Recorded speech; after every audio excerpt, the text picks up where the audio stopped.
제가 얼마 전에 사실 별로 하고 싶지 않았지만 하다 보니까 월간중앙 이런 인터뷰를 했어요. 그랬더니 역시 예상했던 댓글이 붙더군요. 손호선 대신했냐? 중앙일보랑 인터뷰하다니. 한 이유가 있습니다. 한 이유에 설명을 다 드리진 않겠지만 그 기자가 제목을 뭐라고 뽑았냐면 여러 가지가 있는데 그 중에 하나가 노무현은 진보 독점의 정치를 꿈꾸지 않았다. 저도 그 생각을 하는 거죠. 대연정이라는 생각 속에 이미 그게 있는 겁니다. 그리고 정당이 지지받는 만큼 구성되어야 된다는 건 우리만 왕창 이기는 게 아니라 단 20%가 10%가 자유한국당을 지지하면 그거에 맞게 됐지만 그 사람들이 우회에 들어올 수 있다는 걸 인정하자는 생각을 했던 거죠. 노무현 대통령의 민주주의에 대한 생각입니다. 참평포럼 강연에 오셨던 분 있지 않아요? 예. 예. 그때 얼마 했던지 기억나십니까? 시간이? 중간에 화장실도 갔다 왔어요. 제가 얼마 전에 두 가지 생각을 했어요. 노무현 대통령과 관련해서 두 가지가 기네스북에 오를 수 있겠다. 하나가 대통령, 왕, 총리 다 포함해서 누가 돌아가셨을 때 봉화에 몇 명 왔는지 아세요? 그때 100만 명이 왔습니다. 한 지역에 100만 명이 와서 추모하는 정치 지도자가 있었을까? 아무 없었을 거야 라고 생각을 했습니다. 그래서 제가 기네스북을 영어로 기네스 들어가지고 하여튼 funeral 넘버 이렇게 쳐가지고 제가 찾아봤어요. 대충 제대로 찾은 건지 모르겠지만 그랬더니 노무현 대통령을 압도하는 사람이 하나 있더라고요. 그래서 기네스북에 올릴 계획을 실패했습니다. 누굴 것 같아요?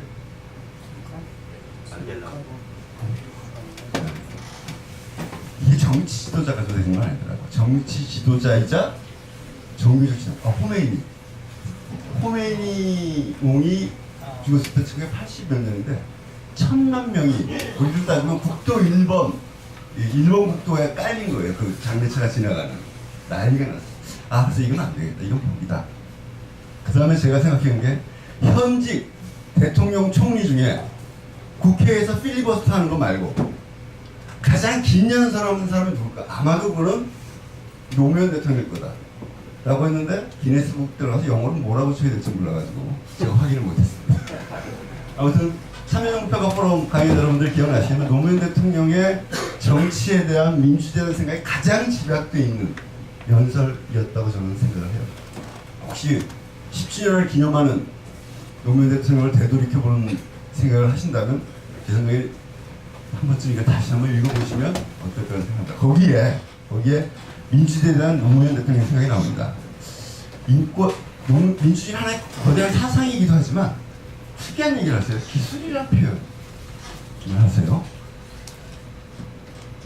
인권 존중의 사상이자 기술이다. 인간을 위한 사랑, 사람 사는 세상을 위한 사상이기도 하지만 제도이기도 하고요. 더 나아가서 통합하는 기술이기도 하다고 얘기합니다. 이게 노무현 대통령의 민주주의에 대한 생각이에요. 사상이지만 제도이기도 하고 그래서 좋은 제도를 만들기 위해서 끊임없이 했고요. 기술이기도 하고 그 기술은 뭐냐면 통합을 위한 기술입니다. 그러나 그 전제는 분열과 투쟁이 있는 겁니다. 민주주의. 그러나 그것을 전제로 해서 통합을 이뤄내는 것이 바로 민주주의다 라는 게 노무현 대통령의 저는 전 세계 민주주의에 대한 압축 중에서 가장 정확하게 민주주의의 본질을 보여줍니다. 이 얘기 비슷한 얘기를 원광대 명예 박사를 봤어요. 거기 가서도 비슷한 얘기를 했어요. 투쟁과 타협으로 분열을 극복하여 하나의 공동체를 이루어가는 통합의 기술이다. 우리가 보통 노무현 대통령 생각하면 매우 전투적이라는 이미지를 갖죠.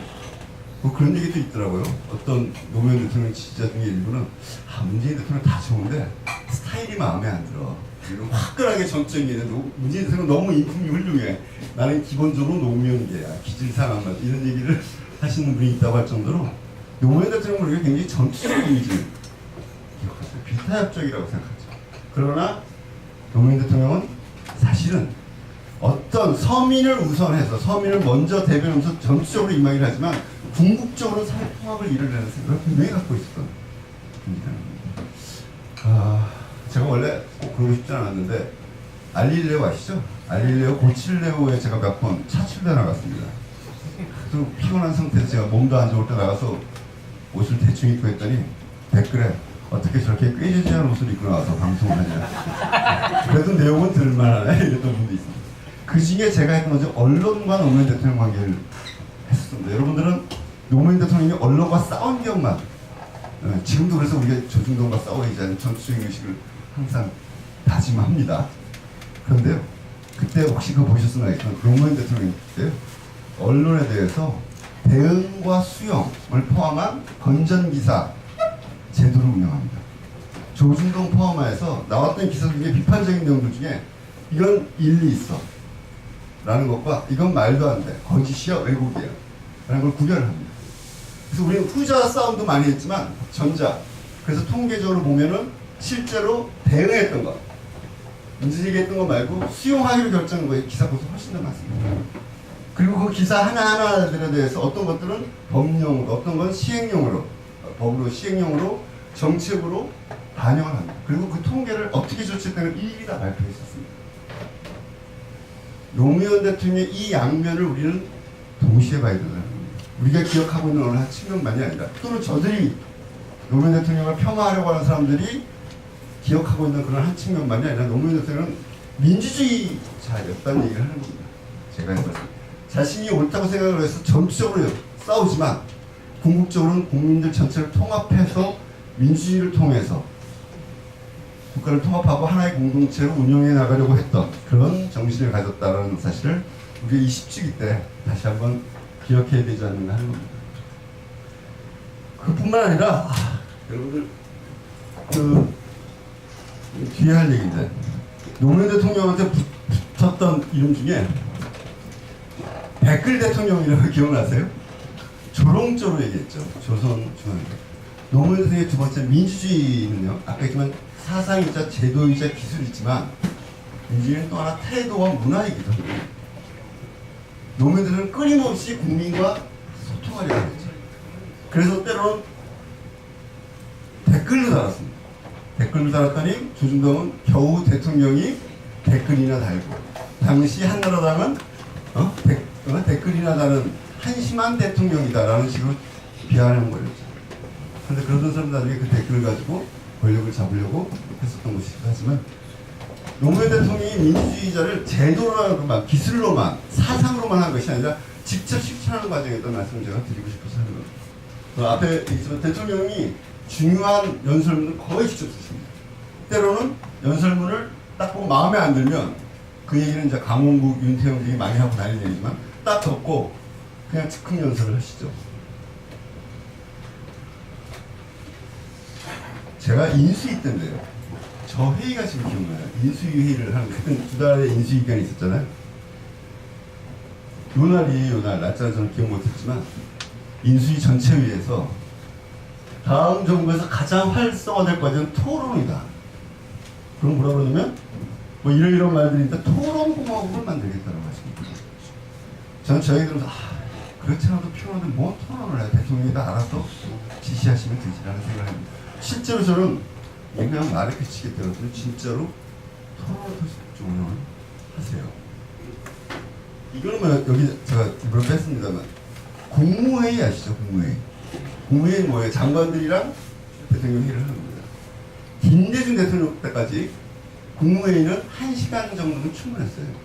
국무회의 뭐 합니까? 첫 번째, 대통령 훈화 말씀하고, 그 다음에 국회에서 올라온 법, 그 다음에 대통령 시행령에 대해서 차관회의나 장관회의에서 미리 조정된 거 두드리면 됩니다.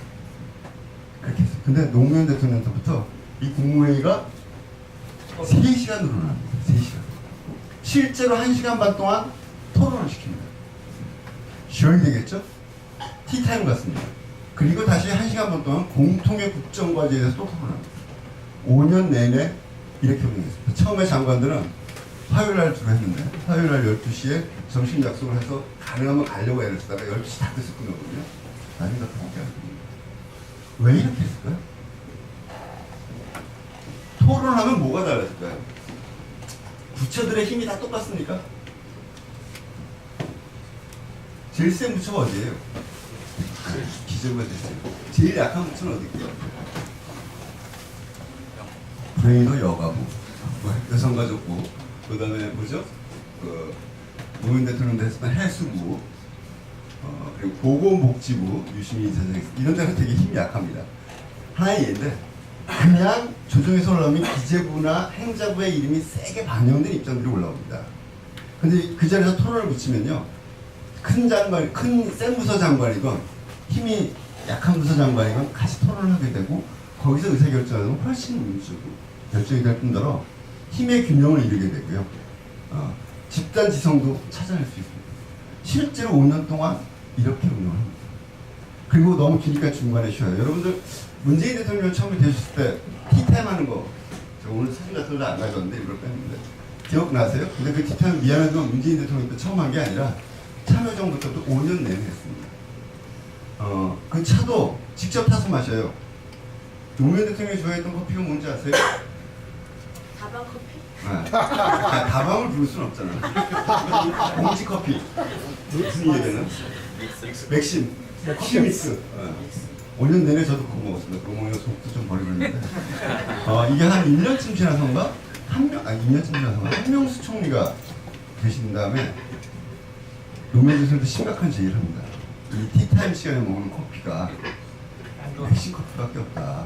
커피 믹스밖에 없다. 우리 아메리카노도 좀 먹고 하십니다. 그래서 그때부터 그때 요새 아메리카노 땅에 티백에 들은 거 있죠? 이게 담궜다 빼는 거 그것도 같이 놓게 되죠. 그래서 한명수 총리의 그 제안 이후로 우리가 커피의 선택의 폭이 굉장히 넓어지긴 했습니다. 아무튼 3시간 동안 회의를 합니다. 진짜 토론을 통해서 국정 운영을 합니다.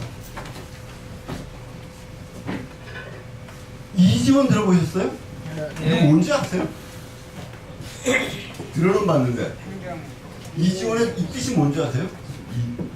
뭐 어디서 따온 건지 아세요? 청와대 앞마당 이름이 뭔지 아십니까? 그게 녹지원이에요. 거기서 따온 거예요. 녹지원인데 이 전자라는 뜻이죠. 그 다음에 지는 지식의 진자를 넣어서 그러니까 디지털 지식의 정원이다 이런 뜻으로 가서 붙였어요. 여기까지 내가 용납이 돼. 근데 두 번째는 이게 이지, 이 정도 이거는 되시죠? 쉬운 것이다. 이지원이다. 이지한 것이다. 라고 붙였는데 절대 이지하지 않습니다. 제가 이 이지원이 뭔지, 저는 이 역사적인 의미가 굉장히 크거든요. 첫 번째는 다 전제화되어 있는 모든 기록이 남습니다. 어떻게 남냐? 옛날에 의사결정을 하면요. 청와대 보면 비서실장 있고, 수석비서관 있고, 비서관 있고, 행정관 있고, 행정요원이 있습니다. 보통 행정관들이 대통령에 대한 보고서를 작성을 해요. 그럼 쭉쭉쭉 올라가서 수석이 한 장 정도로 요약해서 첫째, 대통령과 1대1로 독대해서 의사결정을 가져오거나 두 번째, 수석 보좌관 회의에서 그걸 보고하고 의사결정을 합니다. 그 자리에. 근데 노무현 대통령이요, 이상한 걸 하나 개발을 하는 거예요. 이게 뭐냐, 이걸 5년 내내 했습니다. 매주 토요일 날. 저도 처음에 불려나갔었습니다. 나중에 도망 나왔지. 이게 아주 끔찍해가지고 5년 내내 이걸 뜯어고치세요. 취미생활이라고 보는 거예요. 어떤 거냐면요, 행정관 A가 보고서를 하나 작성을 해요. 그럼 어디로 올라가겠어요? 그 위에가 비서관입니다. 비서관한테 올라가면 비서관이 그것에 대한 의견을 붙입니다. 이거 좋다. 그러면 어디? 수석비서관한테 올라가요. 근데 이걸 어떤 걸 수정했으면 좋겠다면 다시 내려갑니다. 그래서 그게 수정 보완되면 다시 올라가요. 그리고 그 다음에 수석이 볼 때 이거 괜찮아. 근데 다만 이런 부분을 조심했으면 좋겠다는 코멘트를 붙입니다. 그럼 누구한테 올라갑니까? 비서실장한테 올라갑니다. A 수석실과 B 수석실이 회의를 해요. 이 문제랑 관련해서. 회의하면 회의 자료가 회의 결과가 붙습니다.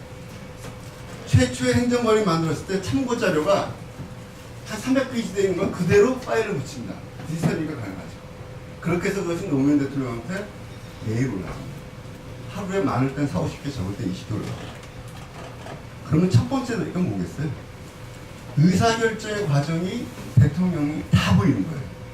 최종적으로 수석이 들러온 문건만 보는 게 아니라 이 정책 제안이 어떻게 시작됐는지, 왜 이걸 했는지, 참고의 통계적 배경은 뭔지 참고했던 다른 부서는 어떤 이견이 있었는지, 그게 회의 때 어떻게 조정했는지가 그대로 다 실립니다. 그럼 어떻게 되겠어요? 노무현 대통령 입장에서 정책 결정을 하는 데서의 객관성과 균형성이 굉장히 높아졌어요. 그냥 수석한테 보고받은 거, 회의 때 잠깐 보고된 자료 한두 장 들춰보고 의사결정을 하는 게 아니에요. 그러면서 이 과정 자체를 통해서 노무현 대통령 그때 실제로 파일까지 열어봐요. 이 양반은 밤마다. 그래서 회의 때 다음날 회의 때 오면 내가 어저께 그 기초자료를 봤는데 쑥도 안 본 건데 다 보시는 거예요. 그만큼 그걸 매일 20몇 번씩 결제를 합니다. 그 결제를 하면 어떻게 되겠어요? 인터넷에 딱 이제 그러면 여러 가지 경우가 있겠죠. 보고한 대로 시행하십시오. 이럴 수도 있고 또 어떤 때는 이 부분은 어떤 부분을 보완해서 다시 작성하십시오. 이건 괜찮아요. 더 심한 건 이런 것도 있었습니다. 이 보고서는 기본이 안 된 보고서입니다. 본청에서 다시 작성하십시오. 이게 바로 다음날 아침에 청와대 직원들이 출근해서 컴퓨터를 딱 키면 대통령 지시사항이 다 써 있는 거예요. 숨을 몇 거에 대해서.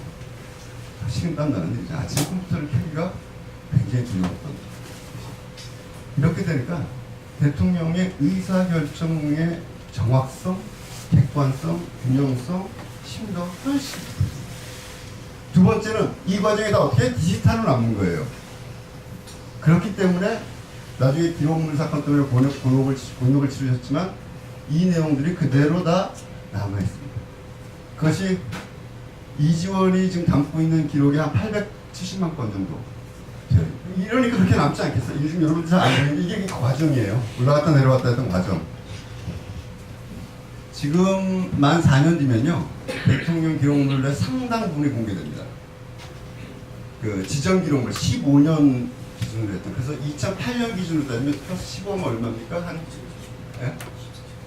이제 한 몇 년 있으면 그러니까 이게 통으로 다 되는 건지 앞에 것을 2002년도에 생산하면 어떻게 하는지 제가 그걸 확인을 안 해봤습니다만 엄청난 문건들이 생산되게 되는 거죠. 이것이 저는 아마 조선왕조실록 다음으로 이 이지호를 보면서 하나는 이 민주주의적 의사결정과정, 합리적 의사결정이라는 것이 의미가 있고 두 번째는 대단한 기록으로서의 의미를 가지게 될 것이고 이런 일을 했던 노무현 대통령의 혁신적 사고 방식 일하는 방식들을 끊임없이 과학화하려고 객관화하려고 했던 그런 것들을 동시에 볼 수 있는 가장 대표적인 근데 이 이지원 때문에 결국엔 고생을 하셨습니다만 이런 부분들을 저희들이 기억을 해야 된다고 생각하는 겁니다. 그 앞에 제가 드렸던 말씀은 노무현 대통령이 그냥 제도로서의 민주주의자만이 아니라 본인이 민주주의적 실천을 했던 분이다 라는 말씀을 드릴게요. 김대중 대통령은 큰 인물이세요. 그런 표현을 아마 유심리 사장이 썼을 건가요? 김대중 대통령이 산맥이면 노무현 대통령은 보물이다. 그런데 노무현 대통령은 이번에 노무현과 바보들 영화에도 나오지만 보물인데 산맥이 없는 보물이라는 외로움을 항상 느끼고 이제 정치적 뒷심이 약한 거예요. 그러니까 이거는 대한민국 주류 사회도 아니고 당시 야당의 주류도 아니고 운동권에서 주류가 아니었어요. 사실은 소위 정통 운동권 출신들 중에 적자는 분들이 노무현 대통령은 민주운동의 적자가 아니다. 게다가 서울도 아니고 부산에서 했던 이런 것들에 끊임없이 시달리셨죠. 아무튼 김대중 대통령이 반독재 민주화 투쟁에 라는 의미에서 민주주의였다면 노무현 대통령은 그 다음에 진짜 국가 운영을 민주주의적으로 하려고 했던 그런 의미에서 민주주의였다는 사실을 우리가 분명히 기억할 필요가 있다는 생각입니다. 뭐 이런 건 제가 이제 건너뛸게요. 혹시나 이분 누구 여기 써져 있나? 네. 누군지 아세요? 정조대왕. 네, 정조대왕입니다. 저기 있네. 정조대왕에 대한 공부를 하면요 굉장히 신기하게 노무현 대통령이랑 유사성을 발견해요. 제가 정조 얘기를 하는 이유는 아까 오늘 주제가 뭐라고요? 100년 뒤에 노무현은 어떻게 평가될까를 한번 이렇게 보는 거예요. 광해서부터 링컨서부터 정조까지. 정조 아버지가 누구예요? 사도세자. 영조가 아니에요. 영조, 사도세자, 정조. 불하실 필요가 없습니다. 네. 예. 이 탕평책이라고 들어보셨죠? 탕평책이라는 음식 아세요? 탕평책이라는 음식이 탕평정책. 뭐예요? 노론서론 동인사전의 남인 북인을 갈라서 통합해서 국정 운영을 한 거죠. 영조도 할아버지였던 영조도 탕평책을 썼습니다. 근데 정조의 탕평책은 굉장히 대단해요. 어떤 식이냐면 나중에 이 비밀편 중에 한참 뒤에 발견됐는데 심환지라고 자기가 가장 미워했던 노론의 대표자예요. 이 사람들 다 기용했을 뿐만 아니라 편지를 주고받아요. 편지를 주고받아서 비밀 편지예요. 어찰 비밀에서 야 너 내일 너 이거 틀림없이 문제 제기할 거지? 좋아. 내가 일단 내일은 못 받아줘. 그러나 내가 일단 못 받는다고 너무 기분 나빠하지 마. 나중에 내가 이거 받아줄게. 라는 식의 내용을 주고받은 편지가 나옵니다. 이게 나중에 발견된 겁니다. 같은 탕평책인데 영조와 정조의 탕평책은 종류가 달라요. 영조는 뭐냐면요, 완론탕평이라는 겁니다. 무슨 얘기냐면 여러 노론 서론 거 다 골고루 등용하는데 기본은 노론이야. 그리고 말 잘 듣는 애들만 골라서 했어요. 아주 극단적으로 다양하게 뽑대. 근데 정조는요 준론탕평이라는 걸 합니다. 뭐냐면 붕당 있죠, 붕당. 지금 앞에 게 붕당을 인정하지 않았다는 거고요. 정조는 붕당을 인정합니다. 그래? 너 노론이지, 너 서론이지, 남인이지, 북인이지, 서인이지. 니들끼리 토론해봐. 내 앞에서. 토론시킵니다. 견해에 따라서. 정책 견해에 따라서 정책 문제에 대해서 토론시키고. 그걸 두고 판단하는 거예요. 노무현 대통령과 굉장히 유사한. 영조에 비하면 정조의 탕평책은 굉장히 근대 민주주의적인 그런 것이 있습니다. 붕당을 인정합니다. 의견의 차이를 인정합니다. 그리고 그들이 토론하게 합니다. 내 말만 입당하면 내 말 들어가 아니라 너희들이 다양한 견해를 마음껏 얘기해봐. 내가 듣고 가장 합리적인 편을 손을 들어줄게. 라고 해서 국가를 운영하는 거예요. 이런 것은 노무현 대통령이 아까 제가 말씀드렸던 대통합, 대연정의 정신과 굉장히 유사한 걸 발견하게 됐습니다. 격쟁이라는 게 있습니다. 화성 아시죠? 화성 여러분들. 수업. 화성을 짓고 화성 행차를 한다는 얘기를 하는데 그때 오갈 때도 했지만 길 가다가 징을 두드려요. 기억나시죠? 이런 역사 시간에 배웠던 징을 두드리면 민원이 있으면 징을 두드립니다. 그럼 그 자리에서 왕이 민원 접수를 바로 합니다. 그걸 3,000건이, 이거 통계가 좀 달라요. 제가 조선왕조실록을 다 읽어보지 않았는데 숫자를 안 써봤지만 24년 지금이라도 3,000건이 넘게 일어났대요. 여기 4,000 몇 건이라는 통계도 있습니다. 무슨 얘기냐? 국민과의 얘기를 당시에 왕이 직접 한다는 건 상상하지 않았던 것이죠. 왕 앞에서 바로 보고하게 합니다. 굉장히 들어서 파격적인 국민과의 소통을 했던 것이죠. 그리고요, 대부분의 글을 노무현 대통령처럼 직접 씁니다. 교서라고 그러죠. 뭐 연두교서 우리가 할 때 하는 거 교서 같은 것도 공문서도 쓰고 우리나라 왕 중에 최초로 개인 문집 어렸을 때부터 일기를 썼어요. 그래서 그게 나중에 어떻게까지 됐냐면 일성록이랑 조선시대 왕의 일기를 정조 이후에도 계속 쓰게 만드는. 자기가 왕이 돼서 직접 쓰기가 어려우니까 대신 쓰게 해요. 그래서 이게 축적이 돼서 이걸 분류를 합니다. 간과 목으로 분류를 해서 어떤 정책 문제에 대해서 내가 어느 날 어떻게 했다라는 것을 누구라도 쉽게 찾아보게 하는 대통령 보고서. 대통령 보고서라는 책 보셨어요? 노무현 대통령 세부정부에서 냈던? 보신 적은 없죠? 아까 제가 이지원 말씀드렸잖아요. 대통령한테 보고서 올라갈 때요. 이것도 노무현 대통령이 확실히 합니다. 보고서가 일단 색깔이 달라요. 노란색, 파란색, 빨간색 종류가 다릅니다. 정확한 기억은 안 나지만 노란색, 이건 대통령 보고 이 글을 읽어보고 의사결정을 해주십시오. 노란색. 파란색, 이거는 그저 상황 보고입니다. 마감해 주십시오. 하고 그 보고서 쓰는 기본이 형식도 정합니다. 아까 제가 이지원 이지원도요. 각 정책마다 쭉 분류가 되어 있어가지고 나중에 저 이지원이 공개가 되면 여러분들이 예를 들면 뭐를 할까? 환경정책을 알고 싶다고 환경을 두드리면요. 참여정부 5년 동안 환경과 관계된 의사결정 과정 노무현 대통령의 발언을 다 뜨는 거예요. 그런 것처럼 일기를 써서 기록을 남겼을 뿐만 아니라 저렇게 체계적인 분류를 하도록 지시를 합니다. 네? 아주 굉장히 재미있는 분야죠. 이 양반도 누구랑 비슷해요. 노무현 대통령이랑 비슷해서 나는 소설을 읽는 것보다 상소문을 보고서예요. 보고서. 올라오는 거 읽는 것이 더 재밌다. 노무현 대통령도 항상 그랬습니다. 밤에 남들 같았으면 일찍 자거나 다른 걸 했을 텐데 TV를 보거나 아니면 아까 했던 이지원을 켜놓고 그거 밤 12시까지 10시 넘어까지 1시 2시까지 보고 지시사항을 내는 거예요. 굉장히 비슷한 얘기예요. 이거는 좀 뭐 제가 이런 얘기를 다 하진 않겠는데 제가 이제 정조를 보면서 노무현 대통령 굉장히 비슷한 분이었구나. 정조를 우리가 이렇게 기억한다면 노무현 대통령의 이런 부분들도 100년 뒤에는 기억될 수 있지 않을까? 뭐 이런 생각도 해보게 됩니다.